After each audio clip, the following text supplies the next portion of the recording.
Hey, I'm super excited. Today I'm here with Valentine, and yeah, her art. I mean, you have to go on and see her art. I found you, Valentine, on Instagram, as you do, scrolling through, and Right. the colors and everything. You create abstract art, so I was instantly drawn to your colors and the energy behind the painting.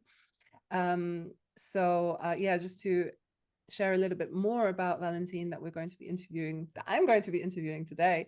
Uh, she's an art. Everyone's along for the ride. She is an artist, an educator, and podcaster, and also the founder of Art Connect Women, founder of Art Connect Society. And Valentine is a Belgian and American abstract painter and international educator, community director, uh, podcast host, as I mentioned, author, and a mother of two. And she is in the Czech Republic right now after the birth of her first child in a Czech village surrounded by people who spoke a different language. Um, I heard you write that you felt a little bit isolated, so I'm curious to hear a little bit more about that as well. And she's supported by the Artist Residency in Motherhood program, developed a process of art making that liberates expressive energy and establishes connection. And yeah, so much more. Graduate studies in philosophy and postgraduate studies in teaching, literacy, and culture in San Diego, and mentorship with multimedia artist Isadora Stowe, and so much more. So I'm curious to find that out before I just share everything up front. And yeah, I'm so happy to have you on the show, Valentine. Thank you so much for coming. Thank you so much for inviting me. It's such a pleasure. Yeah, the pleasure is mine. So yeah, I guess tell us a little bit more about where you are right now and what you are creating right now. Yeah, I actually live most of my life, I would say, in San Diego, so that's maybe how you hear me. But I am Belgian. I am originally from Antwerp. I've lived in other countries as well, and eventually winding down and putting my roots down here in the Czech Republic in Brno.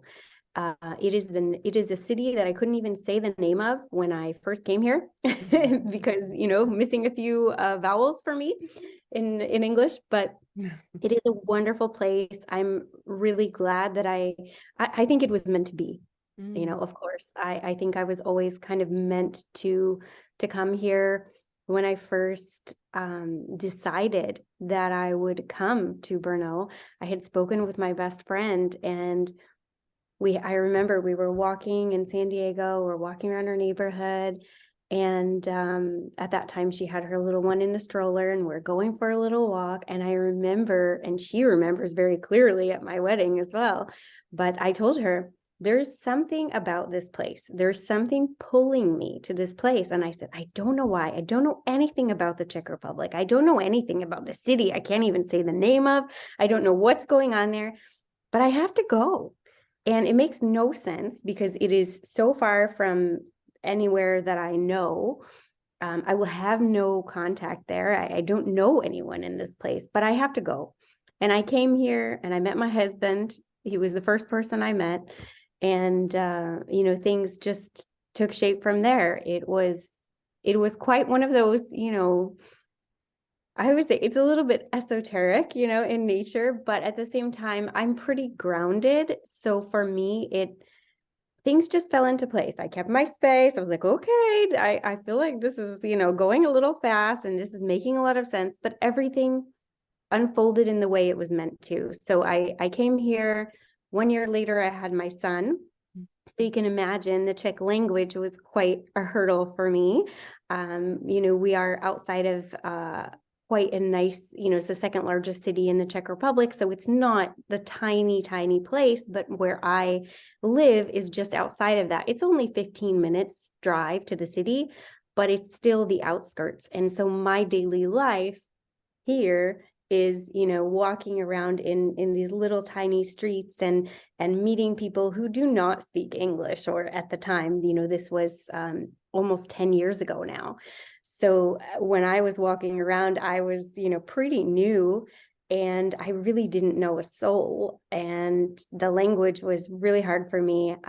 They looked at me like I was some alien from another planet, because I'm like, the type of person to walk up and say, "Hi, how are you?" And they looked at me like run into their houses and close the door, something you can imagine out of a movie, because it was literally like that. And people just did not understand who this crazy California girl was. And so it took some time. It was ups and downs, as you can imagine, but I got to this point of really realizing that I needed a way to express myself. And that is what I did. I ended up, the story is a little longer, but to cut it a little short, I started to paint. And when I started to paint, I realized that it was like I touched something in myself that I could not let go of. And I was going to go further and further and further. And I felt like an insane person, but in the best way. So I thought, gosh, I was the person who had been told my entire life that I was not creative. I didn't have a creative bone in my body. I shouldn't try to do anything creative because it goes against my nature. Wow. It's not in my genes, it's not me, all these things. And I remember in that moment just feeling like, I don't give a hoot. I don't care what people want from me.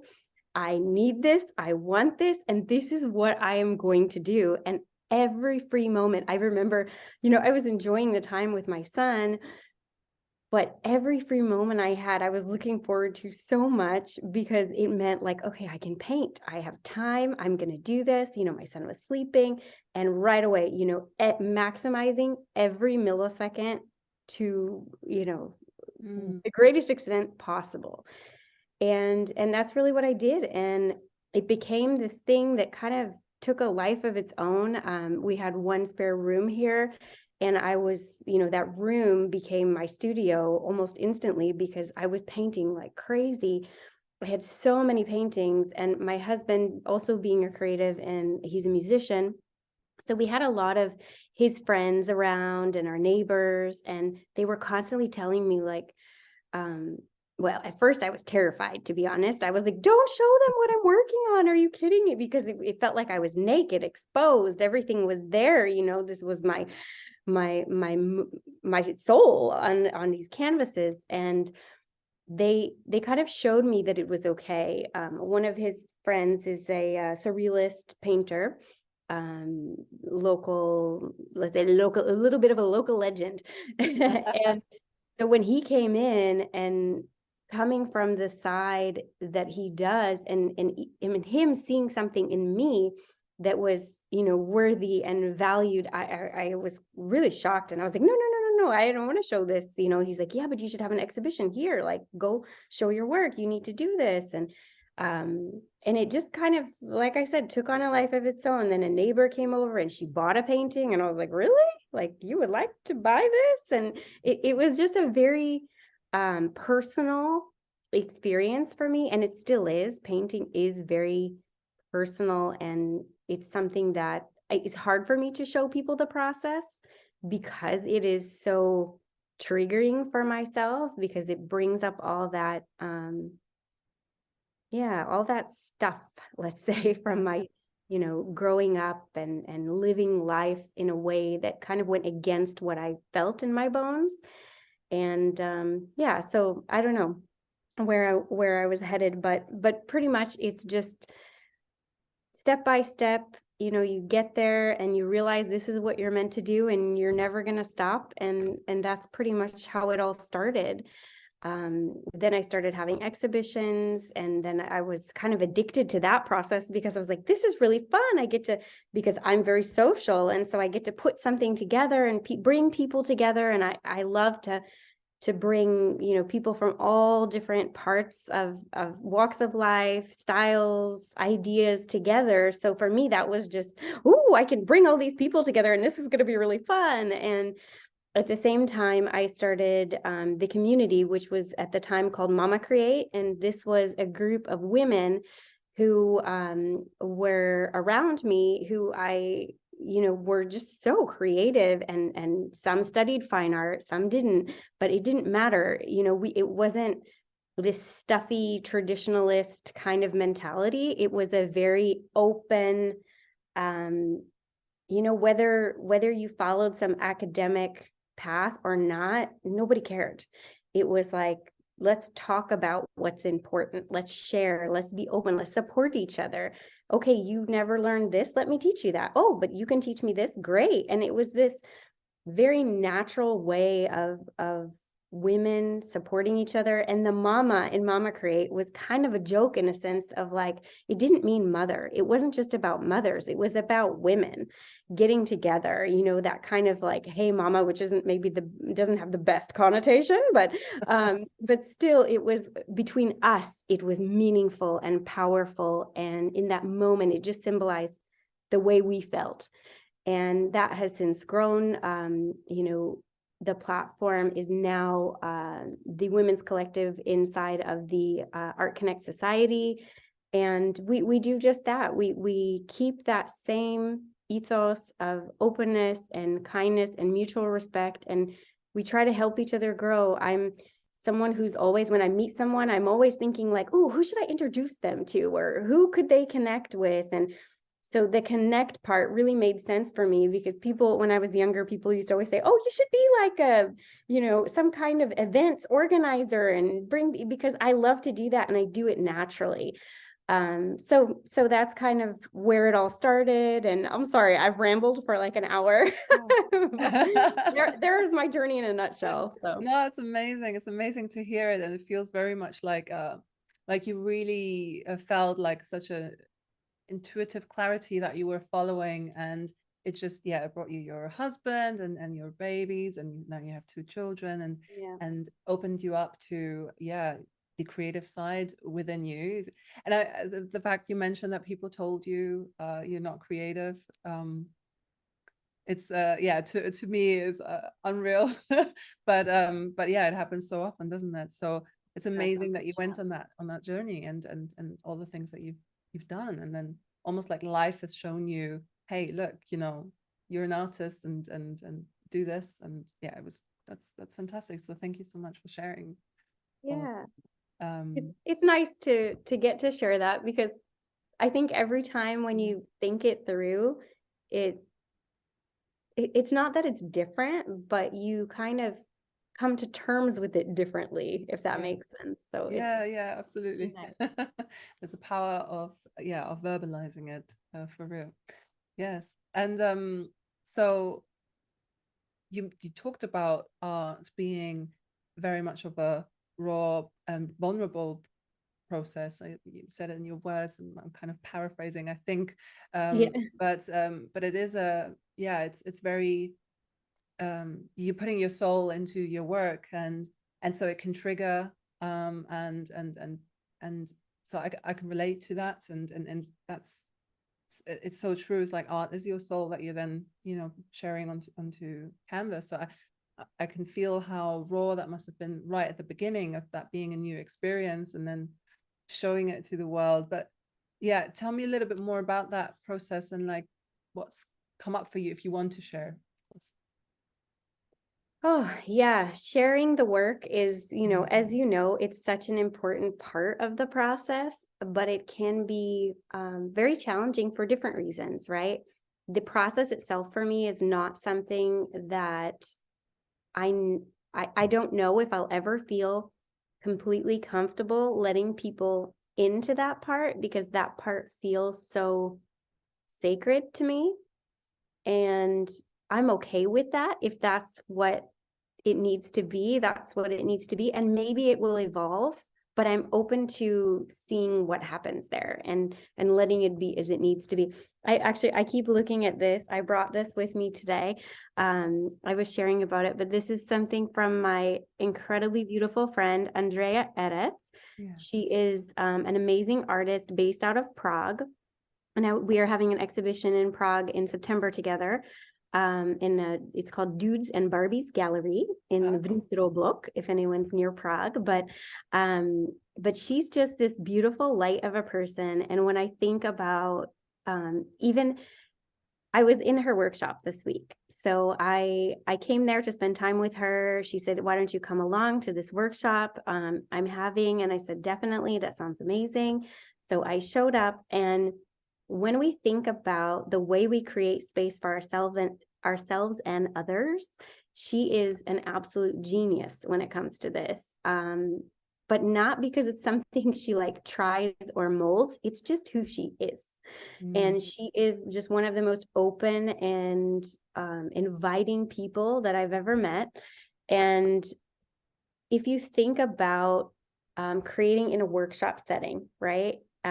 We are all there. The individuals who were present were beautiful, open, amazing people that had all been connected to her in different aspects of her life. And, we were quite a large group. So if you imagine every single person had connected with her in some way, and even me there, and thinking about creating around other people, it is not something I feel comfortable with. It is very unsettling for me because it triggers that in me. And it was such a perfect space, and I felt so comfortable. And you could feel how everyone just felt like themselves. But even in such space, the act of creating is so personal to me that I still wasn't able to release, to be not like, it's hard to explain because I did feel like myself, but at the same time, there's always a border of what is reasonable to share with others, what is what you can and can't express in a public way.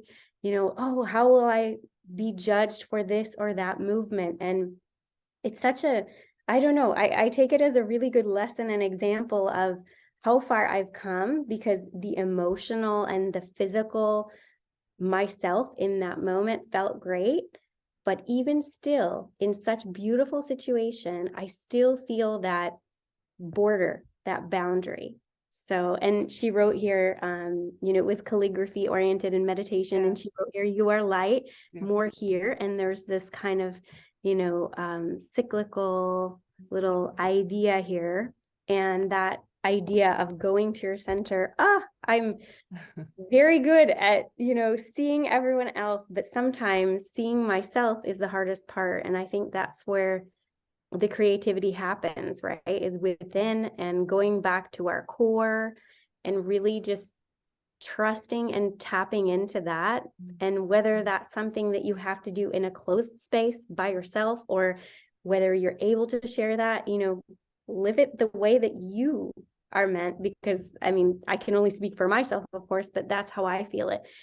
Is it's like an unfolding. But I've definitely seen, even in myself, shifts.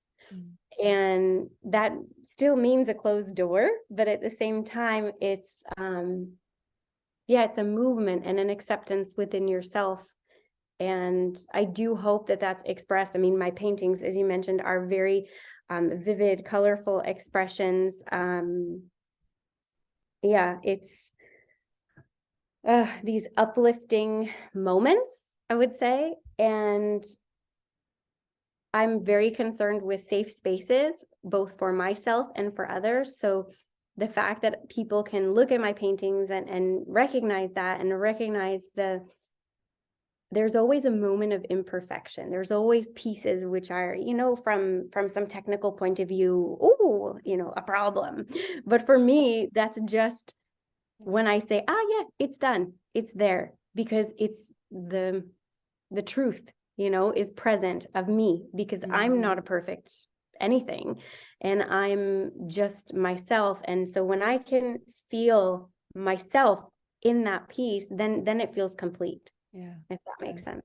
Yeah, absolutely makes sense. And it's beautiful how you actually explain it. I think I can personally relate very much to this as well, to being like the emotions that come up while you're painting. I think it's painting, or art in itself, is very much of when you do it, a liberating process, but the process itself can feel really uncomfortable. Yes. If you allow yourself to, or if you consciously try and or not trying, but consciously creating something, allowing yourself to be who you are without those censoring thoughts or how things should be, or, you know, self-criticizing. So that's in art itself, like to notice those things. I think art definitely helps. It not just helps, but it's almost like unavoidable to pass through that those things. I think you hit the nail right on the head, because that sitting in discomfort, imagine I can sit in discomfort and push through it and work through it in a very relaxed way when I'm alone. But if I'm in a, you know, workshop setting or with other people around, and I'm very sensitive to people's energy. So it's, even if I'm not looking at them, or, you know, I feel them. And so I have to somehow feel them and deal with this discomfort at the same. So it's very difficult for me. So that's something I'm trying to learn to navigate, is like, how do you sit in discomfort around others? And maybe I never will, because it's something that I process alone, but it is interesting to think about. Yeah, absolutely. So your relationship to creativity, you mentioned earlier that before you thought you had those narratives and you were told that you're not creative, but obviously is showing you something different. But how has your relationship been like to creativity, I guess, before you've thrown yourself in there and dropped all those narratives? I think that it was kind of like a secret thing that I did. I used to write a lot of poetry and songs, and I used to write a lot when I was younger, definitely, but I would always burn my writing because my father was quite the nosy type. So I definitely didn't feel safe in anything that I had written or shared wouldn't be uncovered or respected. And so I couldn't hold on to that. And so I think that was also part of, you know, that's also why that zone, that barrier is just so difficult for me, because it wasn't always respected. So that's something that definitely is a big part of it. And I'm sorry, I forgot what you just asked me. Yeah, no worries. I was asking about, how was your relationship to your creativity like before right. you went of course. So there's this idea, but there's also, you know, I love to doodle and make drawings, but it was never something that I felt I could do. And that actually changed. Also, I think there were a few moments which I could point to, which turned things around and kind of gave me that permission. I love Elizabeth Gilbert, and Big Magic is just like a big deal for me. I just live, you know, I see myself in everything that she is saying mostly. It feels very, very connected with my path. But if I think about those moments where I received that permission and I was able to give it even to myself, there was another moment with my grandmother, and it was just before this was in Brussels, and this was just before I moved to the Czech Republic, and a few years before I moved here, I would say. But she took me, I was in her apartment, and she, you know, it was an evening, and she said, come on, I'm going to show you something, you know, and she was always doing something interesting. So she's quite the art collector. So she has a lot of beautiful pieces in her home, but the most interesting ones are the ones she's made herself. And those are collages mainly. And the collages that she did, you know, at that time, I wasn't used to doing anything creative in this way, in this more like, okay, I'm going to sit down and do something creative because that'll feel great. So she sat me down and she said, come on, let's do some, do you want to do some collaging? Let's do some collaging, you know, and she's very matter of fact. So she took out her books and she said to me, you know, just, you know, here, like, go for it. And I was like, well, I don't know what to do. And she said, you know what to do, you know, like, just see what it tells you. And she was always like this, like when it came to dance, I was so embarrassed. I was so uncomfortable because I'd always been told I was a terrible dancer. And so I wouldn't dance around anyone. I wouldn't move, you know, when I was alone, I was like, But around others, no, I'm supposed to sit like this. I'm, I come from a very strict background. So for me, this wasn't allowed. I didn't have that permission, but with my grandmother, Bella, from Bella Valentina, Yeah. she was definitely the one who always said, like, are you kidding? Just listen to the music and do whatever you want. She was just very straight. Yeah. Like, you just go for it. Like, what do you mean? Everybody can create a collage. Everybody can. Why not? Just do it your way.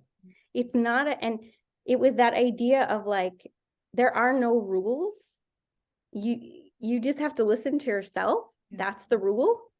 And that was so powerful for me. And it's come up many, many times. And it's actually something which bonded me to her when I was older, because I really understood and related to that a lot. So it served me well. And I appreciate her, like, very, very straight, matter of fact, like, come on, what are you talking about? And now I'm like telling myself, it's turned into that self-talk of like, come on, what are you talking about? Just do it.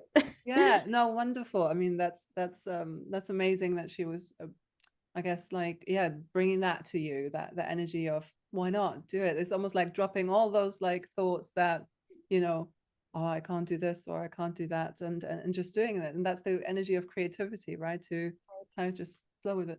I love that she did that, and to know that's where Valentina is coming from. Yeah, because my name is Valentine, and when I was living in Italy, everyone used to always call me Valentina, and so that kind of stuck. And then Bella, meaning, of course, beautiful and life-giving, and the fact that it's also my grandmother's name. So all those things kind of combined when I was thinking of the brand, it made sense for me. And it fills me with joy when I just think of the name. So it's nice. Yeah. Wonderful. And so you mentioned that you grew up with a strict background, and I guess the impact a strict background has on creativity. What's been your experience with that? Because I think a lot of people might relate. Yeah, well, as I mentioned kind of a little bit, that initially it definitely had a dampening effect. I was definitely exposed to a lot of, piano recitals and going to museums. And, I have so many memories of my cousins and I, in at the Belgian coast, going to some piano recitals and sitting there and being unable to do and behave properly as we should. I remember this so well. My cousins Rachel and Gabe, and with my sister, and we were terrible at these events, but I remember that, and I remember feeling like this is not something for me. And again, everyone else in our family, they all, went through the phase of, they played piano, they did this, they did that, and they tried that on me, but it didn't quite stick. And so I was the not creative one, because I wasn't following that pattern. So it's interesting to see where we've all kind of landed. And my cousins are very creatively oriented as well. They are in different parts of, let's say, different creative industry, let's say writing, acting, different sides, but we're all pretty, I think we all tap into that quite a bit. And I think that's coming from that early exposure and just it being a natural part of our life. But for me, I was definitely so discouraged that up to a point I knew that I could not and should not engage in that, because that's what I'd always been told. And, trying to be the good girl and do what I'm told meant to follow a different path, right? Yeah. And especially when you are creative or sensitive or an empath, and the world has kind of not been catering for the individual and the uniqueness, and I guess trusting in the person, trusting themselves almost. And that's the whole part about, I guess, us learning to be a good girl or a good boy, rather than following our own intuition and feel that and be able to feel that and get to know it, I guess. So I can. It's interesting from the, let's say, maternal or mother point of view for me as well. Now with my children, I'm always, thinking through this, because I do have my son is quite sensitive as well. And so for him, I'm always like trying to be that sounding board for him, to give him the space to explore what he thinks and feels and how he feels others, because sometimes he'll come to me and he'll feel something from someone and he doesn't understand it. And we just kind of sit in that together of like not understanding, and that's okay. And that we can feel that, and that's how we feel them, and that's okay. And maybe it'll mean something to you later and maybe it won't. And either way, just let it be as it should be. So it's interesting to see that coming from my, my own perspective. And I just try to be open to what is happening, but not do my best not to place judgment on it, which is not always easy because we have been conditioned this way. But I do think it's like a process of releasing, sitting with that, and just joining it together. So beautiful. I don't know if that made a lot of sense to you, but and I love that you're doing that, to actually, to navigate that together in the way of sitting with it, if it is something, or if it's not, and that's okay. Not everything has to, make sense, and to be, I guess, comfortable with that as well, because people, I guess we all have this thing of, fearing the unknown, or feeling like uncertain when there's something we can't fully grasp or understand. So just that you're like helping your son kind of go through that, I think that's priceless. So that's amazing. So just want to share that. That's wonderful. So valuable for a child, and growing up to make sense of their own world and navigate and understand what they're feeling or not feeling, and also be okay when it might be something that is not understood. So because it's easy to place judgment and to say, oh, it means this or it means that, but or like I don't mean that it's easy to be accurate, but it's easy to just project that. And sometimes it's I think it's served myself and him and my daughter as well, of course, but she's only 4, so she's still, quite early in this, but she's the same in this way of just expressing and being curious and asking those questions. And I think that's where it is, right? The curiosity sweet spot of like, okay, well, what does it mean? We can talk about it and we can think about it, but maybe we won't get to the answer. And maybe that's a little bit my, the fact that I studied philosophy, that I like to sit in these questions. My husband, not so much, but but I quite enjoy that of like, well, I don't know. Let's think about it. Yeah. And so I guess like, I'm curious about 2 things now, but I'll ask the one question first. Like, where do you feel the world needs a bit of love or transformation or different views, or open up something that allows people to allow their creativity to flourish more? What comes up for you there? I mean, it was concrete. You hit something in me which is so sensitive and so raw that it's hard to talk about, but at the same time, that's probably the honest answer. So I'll give that to you. But it's this idea that sometimes because people, it's happened to me many times where people read me in a way that I don't feel is accurate. And sometimes that if someone is maybe different to you, or, very positive or very open and honest, it doesn't necessarily mean it's not true. And, so like kind of checking ourselves if, that discomfort isn't coming from within rather than from another, I think is a good thing to do. And that's what it's taught me, really, is when I come into contact with this kind of situation, I realize, we always learn more about ourselves because we can change ourselves. We cannot change anyone else. So what is the lesson for me is, okay, when I encounter someone and I feel them maybe, so open and so honest, and it feels like maybe it's too good to be true, maybe just sit in that and wonder if it is or if it isn't, and just to sit. more and listen more and not jump to conclusions before really feeling things out. That's Yes, I love that. That's some, I think, a very, very wise a view on things, which I feel exactly the same. I think we can very easily, when we feel uncomfortable, when we're being told something and maybe it's been said in a way that wasn't kind or something like that, almost reject the whole thing, and not hear anymore where might there be truth in this, and why have I experienced this moment right now.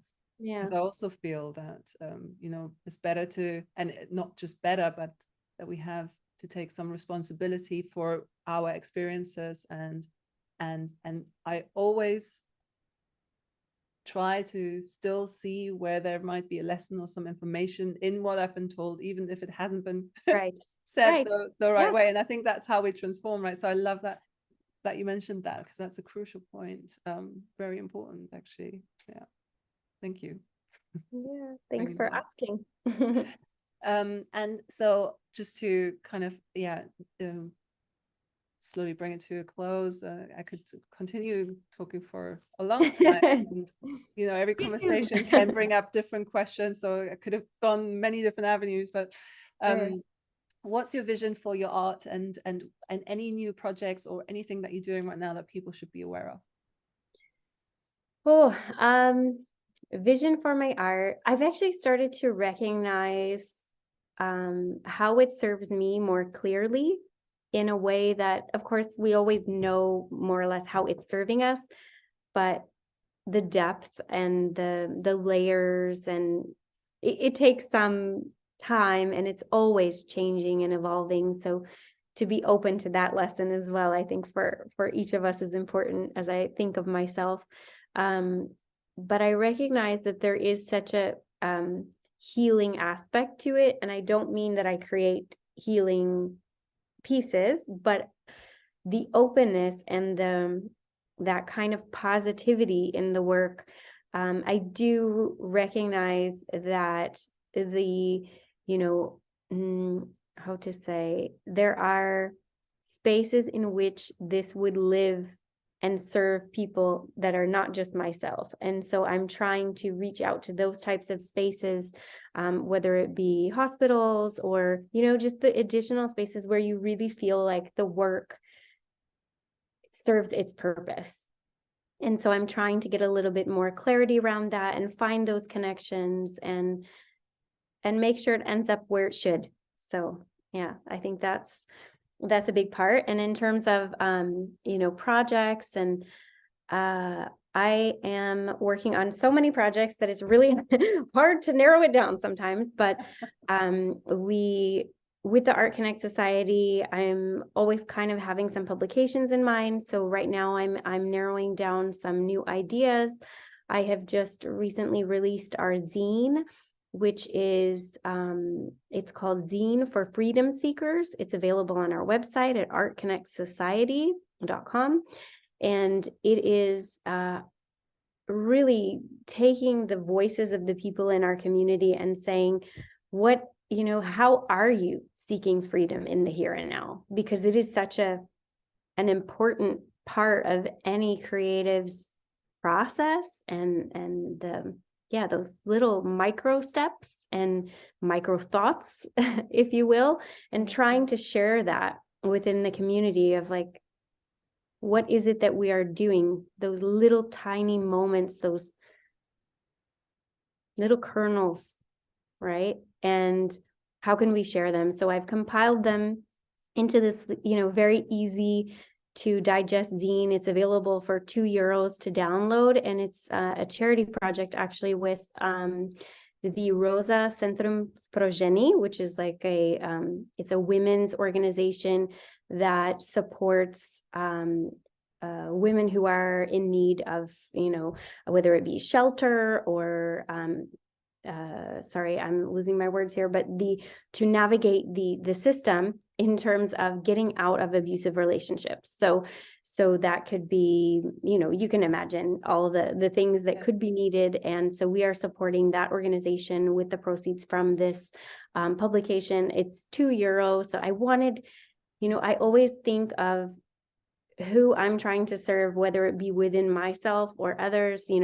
This is very close to home for me, in a way that I wasn't able to help as a child, but it's my way of giving back in that space where I feel like it's very important to me personally, and also with what I'm creating.